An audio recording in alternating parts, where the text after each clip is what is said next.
Hello everyone, कैसे हैं आप लोग। आशा करते हैं आप सभी अच्छे से होंगे। जैसा कि हमने अपने पिछले लेक्चर में आप लोगों को नाउन के बारे में बताया था, नाउन के कितने भाग होते हैं, उसको किस तरह से डिवाइड किया गया है, कौन कौन से नाउन होते हैं, जेंडर कितने होते हैं और नंबर कितने होते हैं। उम्मीद है वो लेक्चर हमारा सबको पसंद आया होगा। तो चलिए आज हम चलते हैं अपने नेक्स्ट टॉपिक पर, और हमारा नेक्स्ट टॉपिक आज का है प्रोनाउन। ये जो है पार्ट्स ऑफ स्पीच का दूसरा पार्ट या दूसरा भाग है, जिसके बारे में आज हम लोग पढ़ेंगे। तो चलिए देख लेते हैं प्रोनाउन। सबसे पहले प्रोनाउन है क्या, व्हाट इज प्रोनाउन। तो प्रोनाउन क्या है। Pronoun is a word which is or that is used at the place of a noun। Pronoun क्या हुआ, प्रोनाउन मीन्स सर्वनाम। सर्वनाम क्या है, वह शब्द है जिसका प्रयोग हम संज्ञा के स्थान पर करते हैं। मीन्स वह शब्द जिसका प्रयोग संज्ञा के स्थान पर किया जाए, जो संज्ञा के स्थान पर आए, जो संज्ञा के स्थान पर प्रयोग हो, उसी को सर्वनाम कहते हैं। Pronoun is a word that is used at the place of a noun is called pronoun। चलिए अब इसके काइंड्स के बारे में देख लेते हैं। Kinds of pronoun. प्रोनाउन को 10 भागों में डिवाइड किया गया है। इसके कुल मिलाकर के कितने भाग होते हैं, 10 भाग होते हैं। देखते हैं एक नज़र कौन कौन से भाग होते हैं प्रोनाउन के, या वो 10 भाग कौन कौन से हैं जिनके बारे में हमें जानना है। सबसे पहले हमारा आता है पर्सनल प्रोनाउन, ये दूसरा इंट्रोगेटिव प्रोनाउन, ये तीसरा इनडेफिनिट प्रोनाउन, चौथा relative pronoun, fifth possessive pronoun. इसके बाद नंबर है रिफ्लेक्सिव प्रोनाउन, इंटेंसिव प्रोनाउन, फिर डेमोन्स्ट्रेटिव प्रोनाउन, रेसिप्रोकल, और at last we find here distributive pronoun. तो ये कुल मिलाकर 10 प्रोनाउन हो गए, जो क्या है ना, प्रोनाउन के भाग हैं जिनके बारे में हमें थोड़ा थोड़ा ही पढ़ना है। क्यों थोड़ा थोड़ा पढ़ना है, या इसके बारे में थोड़ा क्यों जानेंगे, क्योंकि जो हमारा सिलेबस है उसमें ये सारी की सारी चीज़ें नहीं है जो हमारे सिलेबस के अकॉर्डिंग हमको पढ़ना है, जो वो केवल क्या है, पर्सनल प्रोनाउन है। तो चलिए सबसे पहले पर्सनल प्रोनाउन के बारे में देख लेते हैं। पर्सनल प्रोनाउन है क्या। पर्सनल प्रोनाउन अब ये कोरिलेट करता है, किससे कोरिलेट कर रहा है, ये हमारे प्रॉपर नाउन से। जैसे नाउन का पहला काइंड क्या था, हमारा प्रॉपर नाउन था, ऐसे ही प्रोनाउन का जो पहला काइंड है वो क्या है, पर्सनल प्रोनाउन है।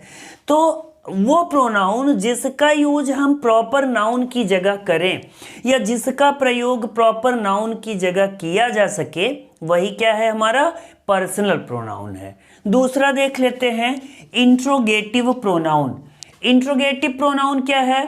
इंट्रोगेटिव प्रोनाउन मीन्स वो प्रोनाउन जो प्रश्न पूछने का कार्य करे, या जिनसे प्रश्न पूछा जाए और वो प्रोनाउन का कार्य भी करें। वो शब्द जो प्रश्नवाचक भी हों, प्रश्न सूचक भी हों, जिनसे हम प्रश्न भी पूछें और जो प्रोनाउन का भी काम करेंगे, वो हो जाते हैं इंट्रोगेटिव प्रोनाउन। अब अगर इनके एग्जाम्पल की बात कर लें तो जैसे ही आ गया हमारा, या फिर क्या आ गया, सी आ गया, तो ये ही और सी क्या हो जाता है, हमारा पर्सनल प्रोनाउन हो जाता है। यहाँ पर देख लेते हैं इंट्रोगेटिव, जिनसे प्रश्न पूछा जाए या जो प्रश्न पूछने का काम करें। कोई भी इंट्रोगेटिव हमारा जो वर्ड होता है, या जितने भी WH टाइप के क्वेश्चन वर्ड्स होते हैं मैक्सिमम, या उनमें से लगभग सारे के सारे इंट्रोगेटिव वर्ड्स प्रोनाउन की तरह यूज किए जाते हैं, या प्रोनाउन का कार्य भी करते हैं। चलिए तीसरा कौन सा है हमारा, इनडेफिनिट प्रोनाउन। इनडेफिनिट प्रोनाउन क्या है। अब इनडेफिनिट नाम से ही पता चल जाता है, डेफिनिट और इनडेफिनिट। डेफिनिट का मतलब क्या है, जो निश्चित हो, और इनडेफिनिट का मतलब क्या है, जो अनिश्चित हो, यानी जिसके बारे में पूरी तरह से अब फैक्ट, पूरा फैक्ट हमको या एग्जैक्टली इसके बारे में ना पता हो, वो क्या हो जाता है, इनडेफिनिट प्रोनाउन, जो निश्चित ही ना हो। रिलेटिव प्रोनाउन मीन्स जो रिलेशन शो करेगा वो हो जाता है हमारा रिलेटिव प्रोनाउन। इसके बाद पजेसिव। पजेसिव क्या है, पजेसिव का मतलब होता है टू अथराइज, या फिर इसका मतलब हम कह सकते हैं कि अधिकार प्रकट करना। वो प्रोनाउन जो क्या करे, अधिकार शो करे, पजेशन शो करे, किसी चीज पर, किसी वस्तु पर, किसी व्यक्ति पर, कहीं पर भी अगर अधिकार की बात आ रही है, अधिकार शो किया जा रहा है, तो वहां पर हम कौन से प्रोनाउन का यूज करते हैं, पजेसिव प्रोनाउन का। इसके बाद आ जाते हैं रिफ्लेक्सिव प्रोनाउन। रिफ्लेक्सिव प्रोनाउन क्या है, अब जैसे हमने यहाँ पर देखा possessive pronoun same as reflexive pronoun भी होता है, जिसका काम क्या होता है, हमारे सब्जेक्ट पर दबाव बनाना। जैसे हम कोई काम कर रहे हैं तो सब्जेक्ट को फोर्स करने के लिए इस प्रोनाउन का यूज करते हैं, जो कौन सा है हमारा, रिफ्लेक्सिव। और जनरली रिफ्लेक्सिव प्रोनाउन को बनाने के लिए हम अपने पजेसिव प्रोनाउन में क्या जोड़ देते हैं, SELF जोड़ देते हैं, या फिर क्या जोड़ देते हैं, SELVES जोड़ करके रिफ्लेक्सिव बनाते हैं। मतलब क्या हुआ कि जो भी हमारा ये पजेसिव प्रोनाउन है, पजेसिव प्रोनाउन में सेल्फ जोड़ने से या सेल्फ्स जोड़ने से वो कन्वर्ट हो जाता है किसमें, रिफ्लेक्सिव में। अगर पजेसिव प्रोनाउन सिंगुलर का है तो उसमें सेल्फ जोड़ते हैं, और अगर वो प्लूरल का हुआ तो उसमें क्या जोड़ेंगे, सेल्फ जोड़ करके उसे रिफ्लेक्सिव में कन्वर्ट कर दिया जाता है। इसके बाद नंबर आ जाता है इंटेंसिव प्रोनाउन का। इंटेंसिव प्रोनाउन क्या है, अब जैसे ये वर्ड इंटेंसिव है तो पता चल जा रहा है कि ये किस वर्ड से बना हुआ है। इंटेंसिव है क्या, ये बना किससे है, इंटेंट से। इंटेंट से इंटेंशन बना है और इंटेंसिव बना है। मतलब क्या कि जिससे हम अपने विचार, अपने इरादे को शो करें, अपने इंटेंशन को शो करें, वो हमारा हो जाता है इंटेंसिव प्रोनाउन। इसके बाद नंबर आता है डेमोन्स्ट्रेटिव का। डेमोन्स्ट्रेटिव का मतलब होता है टू पॉइंट। टू पॉइंट का मतलब, जैसे टू द पॉइंट कहें तो मतलब एकदम फैक्ट, एग्जैक्ट, लेकिन टू पॉइंट जैसे हम किसी को इशारा कर रहे हो, किसी को पॉइंट आउट कर रहे हो, तो वहां पर कौन सा प्रोनाउन हो जाता है, डेमोन्स्ट्रेटिव प्रोनाउन हो जाता है। जनरली डेमोन्स्ट्रेटिव में हमारे पास कौन कौन से प्रोनाउन आते हैं, this, that, these, those. This, that ये सिंगुलर के लिए यूज किया जाता है, और दीज और दोज ये किसके लिए प्रयोग में आते हैं, प्लूरल के लिए। चलिए अब दिस दैट सिंगुलर के लिए, दीज और दोज ये आ जाते हैं किसके लिए, प्लूरल के लिए। इसके बाद नंबर है रेसिप्रोकल प्रोनाउन का। रेसिप्रोकल और रिफ्लेक्सिव ये दोनों एक जैसे ही होते हैं। एक जैसे क्यों होते हैं, क्योंकि दोनों बाय स्ट्रक्चर बिल्कुल भी ये नहीं कह सकते कि डिफर हैं। जिस तरह से हमारे पजेसिव प्रोनाउन में सेल्फ या सेल्फ्स जोड़ करके हम रिफ्लेक्सिव बनाते हैं, सेम एज अगर पजेसिव में सेल्फ या सेल्फ्स जोड़ें तो उससे रेसिप्रोकल प्रोनाउन भी बनता है। Then we have a question that what is the difference between reflexive and reciprocal pronoun if we make a reflexive pronoun by using self or selves with our possessive pronoun, and same as we make our reciprocal pronoun by using self or by adding self or selves in our possessive pronoun। तो अगर possessive pronoun में ही self या सेल्फ्स जोड़ने से reflexive भी बन रहा है, और पजेसिव में ही सेल्फ या सेल्फ्स जोड़ने से रेसिप्रोकल भी बन रहा है, then what is the difference. तो दोनों में अंतर क्या है, मेन अंतर बस यही आपका है कि एक हमारे प्रोनाउन या सब्जेक्ट के ठीक पास में यूज किया जाता है, और दूसरा हमारा कहाँ पर यूज होता है?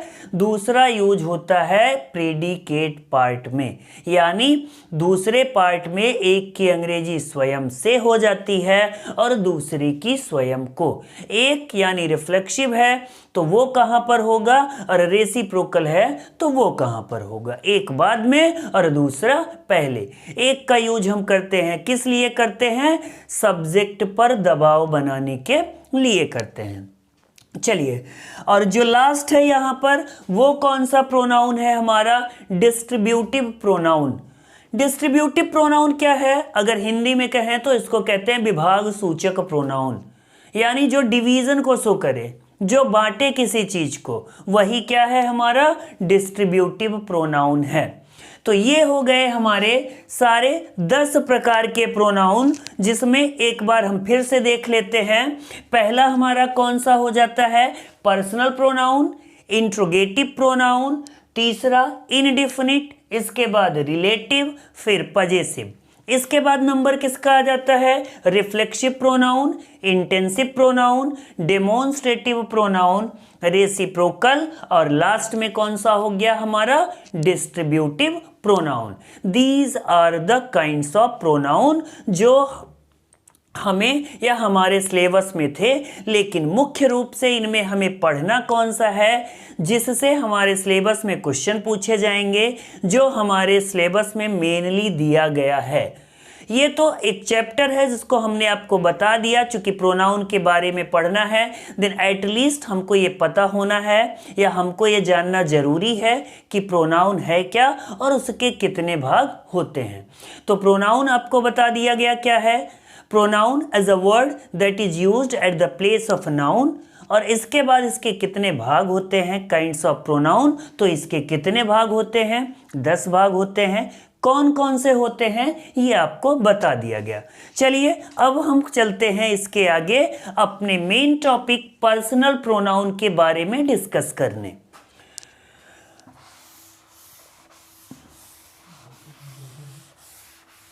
चलिए, तो ये हो गया हमारा पर्सनल प्रोनाउन, जिसके बारे में अब हम बात करेंगे। पर्सनल प्रोनाउन है क्या? अभी हमने स्टार्टिंग में आपको बताया था, स्टार्ट किया जब हमने ये लेक्चर, तो उसमें हमने आपको बताया था कि पर्सनल प्रोनाउन क्या है। Personal pronoun which is based on our proper noun, जो हमारे किस पर बेस्ड है? प्रॉपर नाउन पर बेस्ड है। मतलब जिसमें हम व्यक्तियों के बारे में बात करेंगे या जिसमें व्यक्तिगत किसी चीज के बारे में बात की जाएगी, वो हो जाता है हमारा पर्सनल प्रोनाउन। पर्सनल प्रोनाउन को 3 पर्सन्स में डिवाइड किया गया है। इसका ये पर्सनल प्रोनाउन कितने पर्सन्स में डिवाइड किया गया है? 3 पर्सन्स में डिवाइड किया गया है इसको। इसका यूज हम कहाँ पर करते हैं? प्रॉपर नाउन की जगह पर ही होता है। नाउन के स्थान पर प्रोनाउन का यूज करते हैं, लेकिन पर्सनल प्रोनाउन कहाँ पर यूज होगा? कौन से नाउन के स्थान पर? तो केवल और केवल प्रॉपर नाउन के स्थान पर हम किसका यूज करते हैं? पर्सनल प्रोनाउन का यूज करते हैं। अब चलिए, आपको बता दिया गया कि पर्सनल प्रोनाउन जो है ये 3 पर्सन्स में डिवाइड किया गया है। इसका एक छोटा सा हम लोगों को टेबल देखना है। उस टेबल के अकॉर्डिंग ही हमारा पूरा सिलेबस जो प्रोनाउन का है, क्योंकि उसमें केवल पर्सनल ही है, तो उस टेबल के अकॉर्डिंग हम पूरा अपना पर्सनल प्रोनाउन समझ लेंगे। उसमें हमें 2 ही चीज़ें समझनी है, पर्सनल प्रोनाउन और इसके केस, जिसमें केवल 2 केस होंगे, या केस 3 हैं लेकिन हमारे में 2 हैं, तो 2 हमें समझने हैं। हम आपको पूरा एक टेबल बता देते हैं उस केस का। 2 केस होंगे, एक नॉमिनेटिव होता है और दूसरा पजेसिव। चलिए, तो इस टेबल को हम देख लेते हैं। पर्सनल प्रोनाउन को आपको बता दिया गया कि 3 पर्सन्स में डिवाइड किया गया है, फर्स्ट पर्सन, सेकेंड पर्सन और थर्ड पर्सन। ये है हमारा first person pronoun. This one is the first person pronoun. ये फर्स्ट पर्सन, इसके बाद नंबर आ जाता है किसका, सेकेंड पर्सन का। ये हो गया सेकेंड पर्सन और ये हो गया हमारा कौन सा, थर्ड पर्सन। ये है पर्सनल प्रोनाउन के भाग, या पर्सनल प्रोनाउन को 3 भागों में डिवाइड किया गया है, फर्स्ट पर्सन, सेकेंड पर्सन और थर्ड पर्सन। अब चलिए समझ लेते हैं कि फर्स्ट पर्सन क्या है, सेकेंड पर्सन क्या है और थर्ड पर्सन क्या है। तो फर्स्ट पर्सन मतलब अगर एक शब्द में कह दें तो जो कह रहा है, कहने वाले को हम फर्स्ट पर्सन कहते हैं। सेकेंड पर्सन क्या है, जिससे कहा जा रहा है, वो हमारा क्या हो जाएगा, सेकेंड पर्सन हो जाएगा। फिर थर्ड पर्सन क्या हुआ, थर्ड पर्सन मीन्स वो जिसके बारे में कहा जा रहा है, वो क्या हो जाता है, थर्ड पर्सन। चलिए, तो फर्स्ट पर्सन में आपको बता दिया गया कि जो कहता है, यानी किसी भी बात को कहने का अधिकार केवल किसके पास हुआ, फर्स्ट पर्सन के। कोई भी बात जिसके द्वारा कही जा रही है वो फर्स्ट पर्सन होता है। और इसमें कौन कौन आते हैं, आई और वी। क्योंकि कोई भी बात कौन कहता है, या तो मैं कहता हूं और या फिर कौन कहता है, हम कहते हैं। दूसरी चीज, second person pronoun. Second person pronoun में जिससे हम कुछ कहेंगे, तो हम अपनी सारी बातें किससे कहते हैं, तुमसे, मीन्स आपसे। और तुमसे या आपसे का मतलब क्या हुआ, यू। तो यू कौन सा हो जाता है हमारा, सेकेंड पर्सन का प्रोनाउन। इसके बाद तीसरा और लास्ट, तीसरा अब क्या है हमारा, थर्ड पर्सन प्रोनाउन। और थर्ड पर्सन का प्रोनाउन का मतलब क्या, कि जिससे हम अपनी बातों को कह रहे हैं। और जिससे कह रहे हैं मतलब अगर दूसरे शब्द में कह दें तो अगर केवल 3 पर्सन प्रोनाउन के हैं, फर्स्ट, सेकेंड, थर्ड। फर्स्ट में आई और वी हो गया, सेकेंड में यू हो गया, तो थर्ड में क्या होगा, आई, वी और यू को छोड़ दें अगर, तो बाकी सब का सब क्या हो गया, थर्ड पर्सन। और इसमें कौन कौन आ सकता है, ही, सी, इट और दे। ये हो जाते हैं हमारे कौन से, थर्ड पर्सन के प्रोनाउन। अब चलिए, पर्सनल प्रोनाउन के पर्सन्स को हमने देख लिया कि इसके 3 पर्सन होते हैं, first person, second person, third person. First person में केवल 2 आते हैं, आई और बी। सेकेंड पर्सन में 3 आते हैं, सेकेंड पर्सन में 1 आता है, यू। और थर्ड पर्सन में कौन कौन आता है, आते हैं ही, शी, इट और दे। ये हो जाते हैं हमारे पर्सनल प्रोनाउन।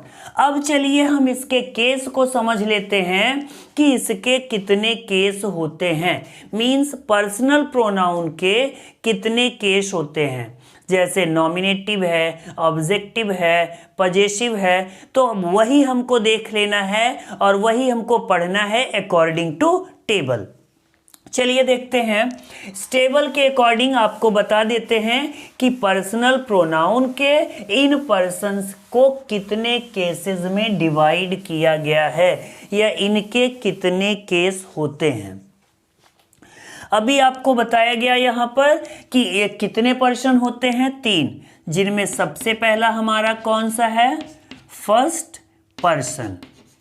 ये हो गया हमारा फर्स्ट पर्सन। इसके बाद किसका नंबर आता है, सेकेंड पर्सन का। पहला फर्स्ट पर्सन, दूसरा नंबर किसका है, सेकेंड पर्सन का, और तीसरा नंबर हमारा कौन सा है, थर्ड पर्सन का। ये थर्ड पर्सन, ये हो गया पर्सनल प्रोनाउन। अब इधर हम देख लेते हैं इसके केस को। केस कौन सा, जैसे first person, second person, third person हो गया, ऐसे ही केस को भी डिवाइड किया गया है, जिनमें सबसे पहले केस को हम कहते हैं सब्जेक्टिव। जो हमारा सबसे पहला केस होगा वो कौन सा होगा, सब्जेक्टिव। ये, या सब्जेक्टिव को और एक चीज हम बोल सकते हैं नॉमिनेटिव। सब्जेक्टिव या नॉमिनेटिव केस। दूसरा कौन सा होगा, ऑब्जेक्टिव, ये ऑब्जेक्टिव केस दूसरा हो जाएगा हमारा। पहला हो गया सब्जेक्टिव और नॉमिनेटिव केस, दूसरा हो जाएगा ऑब्जेक्टिव केस, और तीसरा और लास्ट जो है वो कौन सा हो जाएगा हमारा possessive case. This one possessive case. तो ये 3 केस हो जाते हैं किसके, पर्सनल प्रोनाउन के, इन पर्सन्स के जो फर्स्ट, सेकंड और थर्ड हैं। अब इसमें चलिए फर्स्ट पर्सन में हमने अभी अभी 2 मिनट पहले आपको बताया था कौन कौन से प्रोनाउन आते हैं, केवल 2 आते हैं। कौन कौन से, एक तो आता है आई और दूसरा आता है कौन सा, वी। अब अगर हम बात करें आई और वी की, तो इसको कहां पर मेंशन किया गया है, सब्जेक्टिव और नॉमिनेटिव केस में। तो इजीली हम ये कह सकते हैं, इजीली हमें पता चल रहा है अब ये कि ये कौन सा केस है पर्सनल प्रोनाउन का, सब्जेक्टिव और नॉमिनेटिव केस है। दूसरा second person pronoun. Second person pronoun में आपको बताया गया था इसमें केवल क्या आता है, एक ही प्रोनाउन आता है और वो कौन सा है, यू। और यू क्या है, सब्जेक्टिव और नॉमिनेटिव केस है। यू क्या है, सब्जेक्टिव और नॉमिनेटिव केस है। इसके बाद नंबर आता है किसका, थर्ड पर्सन प्रोनाउन का। थर्ड पर्सन प्रोनाउन क्या है हमारा, इसमें आपको बताया गया कि थर्ड पर्सन में कितने आते हैं, ही एक हो गया आपका, सी, अभी थोड़ी देर पहले हमने इसके बारे में चर्चा भी की थी कि फर्स्ट पर्सन में कौन आता है, आई वी आता है, सेकंड पर्सन में कौन आता है, यू आता है, और थर्ड पर्सन में कौन आता है, ही, सी, इट, और एक आता है दे। तो अब देखिए ये हमारे हो गए प्रोनाउन, और कौन से, according to person, first person, second person, third person. और ये हो गया इसका केस आपका, जिसमें ये हो जाता है, ये जो भी लिखा है दिख रहा है, I, we, you, he, she, it और दे, ये सारे के सारे कौन से केस हैं, सब्जेक्टिव और नॉमिनेटिव केस हैं। चलिए बात करते हैं किसकी, इसके बाद की। इसके बाद क्या मेंशन है यहाँ पर, ऑब्जेक्टिव केस। जैसे अगर हम इनका यूज सब्जेक्ट के प्लेस पर कर रहे हैं तो ये सब्जेक्टिव केस हुए, अगर ऑब्जेक्ट के प्लेस पर कर रहे हैं तो ऑब्जेक्टिव केस हुआ। अभी इसको हम एक बार बता दें आपको कि इसके कितने केसेस, इन सारे केसेस के बारे में, तो फिर हम आपको बता देते हैं कि सब्जेक्टिव केस क्या है और ऑब्जेक्टिव केस क्या है। चलिए अब इधर आ जाते हैं यहाँ पर ऑब्जेक्टिव केस। तो ऑब्जेक्टिव केस मतलब क्या कि आई का ऑब्जेक्टिव केस में, वी का ऑब्जेक्टिव केस क्या होगा, वी का ऑब्जेक्टिव केस हो जाएगा अस। यू का, यू एक ऐसा प्रोनाउन है जिसका सब्जेक्टिव और ऑब्जेक्टिव दोनों केस या दोनों अवस्थाओं में वो वही रहता है, यू ही। यहाँ पर इसके बाद ही, और ही का ऑब्जेक्टिव केस क्या हो जाएगा, हिम हो जाएगा। फिर सी, सी का ऑब्जेक्टिव केस हर हो जाएगा। फिर इट, और इट का objective case just like you, it का भी ऑब्जेक्टिव केस यू की तरह सेम रहता है। आइदर सब्जेक्टिव और objective, in both case it is same. इसके बाद लास्ट है हमारा क्या है, दे है, और दे का ऑब्जेक्टिव केस हो जाता है देम। ये अब यहाँ पर आ जाते हैं तीसरा और अंतिम, पजेसिव केस। पजेसिव केस में भी इसी तरह से डिवीजन हुआ, जैसे आई का सब्जेक्टिव केस आई खुद है, पजेसिव केस क्या, ऑब्जेक्टिव केस क्या हुआ इसका, मी हुआ, और इसका पजेसिव केस क्या हो जाता है, माई।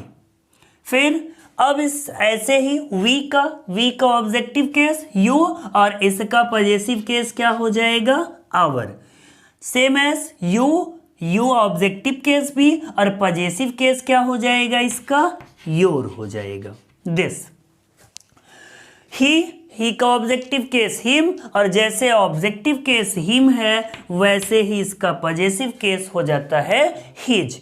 इसके बाद नंबर है सी का ऑब्जेक्टिव केस हर है, और इसका पजेसिव केस भी हर ही होता है। फिर नंबर है हमारे इट का। इट का ऑब्जेक्टिव केस भी इट है, जबकि इसका पजेसिव केस हो जाता है इट्स। फिर सबसे लास्ट कौन सा है हमारा, दे। दे का ऑब्जेक्टिव केस क्या, देम, जबकि इसका पजेसिव केस हो जाता है दियर। ये दियर, दिस वन दियर। तो अब एक बार इसको हम लोग देख लेते हैं। फर्स्ट पर्सनल प्रोनाउन 3 पर्सन्स में डिवाइड है, first person, second person, third person, और इसके कितने केस हैं, 3 केस, सब्जेक्टिव केस और nominative case, objective case, possessive case. अब चलिए, subjective case means personal pronoun के जो फर्स्ट पर्सन है उसमें केवल 2 आएगा, आई और वी। उसके बाद सेकंड में एक आएगा, यू। थर्ड में कितने आएंगे, ही, सी, इट और दे, जिनका ऑब्जेक्टिव केस क्या है, आई का मी, वी का अस, यू का यू, ही का हिम, सी का हर, इट का इट और दे का देम। सेम एज आ जाते हैं पजेसिव केस में। आई का पजेसिव केस माई, वी का पजेसिव केस आवर, यू का पजेसिव केस योर, ही का पजेसिव केस हिज, सी का पजेसिव केस हो जाएगा हर, इट का पजेसिव केस हो जाएगा इट्स और दे का पजेसिव केस क्या हो जाएगा, देयर। तो ये हो गया इसका तीनों केस, सब्जेक्टिव और नॉमिनेटिव, ऑब्जेक्टिव या फिर पजेसिव। अब चलिए, सब्जेक्टिव केस क्या है, ऑब्जेक्टिव केस क्या है और पजेसिव केस क्या है। तो अब इनकी अलग अलग अगर हम बात कर लें तो सब्जेक्टिव केस मतलब होता है कि जब हम किसी प्रोनाउन का यूज किसी भी सेंटेंस के सब्जेक्ट के स्थान पर करें, और सब्जेक्ट क्या हो गया हमारा, कर्ता। मतलब जैसे कोई भी सेंटेंस कहा जा रहा है, उस सेंटेंस में काम जिस व्यक्ति के द्वारा किया जा रहा है, जो उसका डूअर है, उसी को हम कहते हैं कर्ता। मतलब अगर किसी वाक्य में सब्जेक्ट की जगह पर इनका प्रयोग किया गया जो काम को कर रहा है, तो वो हो जाता है सब्जेक्टिव केस। अगर कोई छोटा सा एग्जाम्पल जैसे ले लिया जाए, कह दिया जाए I teach you, I teach you, this one is the smallest example for it, I teach you. अब अगर इसको हम अलग अलग देखें तो यहां पर देखिए, यही हमारा फर्स्ट पर्सन का प्रोनाउन आई मिला है। किसकी जगह पर यूज किया गया है, सब्जेक्ट की जगह पर यूज किया गया है। और कैसे पता कि ये सब्जेक्ट की जगह पर यूज किया गया है, क्योंकि यहां पर पता है कि ये जो काम हो रहा है टीचिंग का, ये कौन कर रहा है, आई कर रहा है। कैसे पता, क्योंकि अगर किसी भी सेंटेंस में सब्जेक्ट फाइंड आउट करना हो तो हम क्या करते हैं, हु से क्वेश्चन करते हैं। हु का क्वेश्चन किससे, उस वर्ब से। तो यहां पर फाइंड आउट हो गया क्या, आई। सेम एज जो काम कर रहा है वो सब्जेक्ट हो गया, इसलिए इन सारे केसेज को हम कहते हैं सब्जेक्टिव केस। दूसरी चीज ऑब्जेक्टिव केस। ऑब्जेक्ट क्या है, ऑब्जेक्टिव केस क्या है, मीन्स जब इनमें से किसी का भी प्रयोग वाक्य में ऑब्जेक्ट के प्लेस पर होगा, ऑब्जेक्ट के प्लेस पर होगा, तभी हम इसको क्या कहेंगे, ऑब्जेक्टिव केस कहेंगे। अब जैसे यहां पर देखिए यू आया है, यू कहां आया, ऑब्जेक्ट के प्लेस पर आया। कैसे पता कि ये ऑब्जेक्ट है, इसी वर्ब से जहां भी हमने क्वेश्चन किया था किसका, हु का, वही हम क्वेश्चन कर लेते हैं हुम का। ये अब हम हुम का क्वेश्चन करें तो हमें जो रिस्पॉन्स मिलेगा, जिस तरह से हु का क्वेश्चन करने से रिस्पॉन्स मिला आई का या आंसर मिला आई, वैसे ही हुम का क्वेश्चन करेंगे तो आंसर मिलेगा you. S I teach whom, मैं पढ़ाता हूं, किसको पढ़ाता हूं भाई, तो तुमको पढ़ाता हूं। मतलब ये क्या है, ऑब्जेक्ट फाइंड आउट करने का तरीका है। और चूंकि ये ऑब्जेक्ट फाइंड आउट हुआ ऑब्जेक्ट के प्लेस पर आया है, तो ये हो गया हमारा ऑब्जेक्टिव केस। या हम ये कह सकते हैं कि जब भी इनमें से कोई ऑब्जेक्ट के स्थान पर यूज किया जाएगा तो निश्चित रूप से वो कौन हो सकता है, मी, अस, यू, हिम, हर, इट या देम, क्योंकि इनका ऑब्जेक्टिव केस यही है। इसके बाद सबसे लास्ट केस कौन सा है हमारा, पजेसिव केस। जिस तरह से सब्जेक्टिव केस का प्रयोग सब्जेक्ट के स्थान पर, ऑब्जेक्टिव का प्रयोग वाक्य में ऑब्जेक्ट के स्थान पर या ऑब्जेक्ट के लिए करते हैं, सेम एज पजेसिव केस का प्रयोग वाक्य में किस लिए होगा, तो पजेसिव केस का प्रयोग वाक्य में हम अधिकार प्रकट करने के लिए करते हैं। अब अधिकार कैसे प्रकट करेंगे, सपोज करिए कि आपके पास कोई पेन है और आपको बताना है कि ये पेन आपकी है, तो आप कैसे बताओगे, सिंपल सी बात है, इजीली हम क्या कह देते हैं, या इजीली हम इस बात को कहते हैं, दिस इज माई पेन, यह कलम किसकी है, मेरी है। अब इस बात का पता कैसे चला कि ये कलम मेरी है, क्योंकि वहां पर हमने ये बताया दिस इज माई पेन, एक वर्ड मिला माई, और यही वो शो कर रहा है कि ये पेन किसकी है, मेरी है। मतलब इस पेन पर अधिकार किसका हुआ, मेरा। तो जो पजेशन, जो अधिकार शो करने के लिए हम जिस शब्द का प्रयोग कर रहे हैं वही हमारा पजेसिव प्रोनाउन होता है। ये डिपेंड करता है कि माई कब यूज होगा, आवर कब यूज होगा, योर कब यूज होगा, अलग अलग सेंस में अलग अलग, तो नहीं, ऐसा बिल्कुल भी नहीं। किसी भी वाक्य में पजेसिव प्रोनाउन का प्रयोग अधिकार प्रकट करने के लिए करेंगे, और जनरली अगर वाक्य का सब्जेक्ट इनमें से कोई एक है तो उस पजेसिव प्रोनाउन का प्रयोग भी इसका पजेसिव केस ही होगा। अगर आई है तो उसका पजेसिव प्रोनाउन या किसी चीज पर अधिकार प्रकट करने के लिए हम क्या करेंगे, वही पजेसिव केस उसी सब्जेक्ट का यूज करेंगे जो उस सब्जेक्ट में दिया गया है। अब ये हो गया हमारा टोटल सिलेबस जो हमें पढ़ना था, और किसके अकॉर्डिंग, किसके अंतर्गत, प्रोनाउन के। आशा करते हैं आपको ये लेक्चर समझ में आया होगा, और अगर समझ में आया है तो प्लीज़ इसको शेयर करिएगा दोस्तों के साथ, कमेंट बॉक्स में कमेंट करिएगा, और हमें ज़रूर बताइएगा कि आपको यह हमारा लेक्चर कैसे लगा, ताकि अगला टॉपिक हम अपने अगले लेक्चर में लेकर आ सकें। जो अगला हमारा टॉपिक क्या होगा, वर्ब। वर्ब क्या है, तीसरा पार्ट है हमारे पार्ट्स ऑफ स्पीच का। लेकिन इसके पहले हम उम्मीद करते हैं कि आप हमें कमेंट बॉक्स में ज़रूर बताएंगे और दोस्तों के साथ हमारा ये लेक्चर, हमारा ये वीडियो शेयर करेंगे। That's all.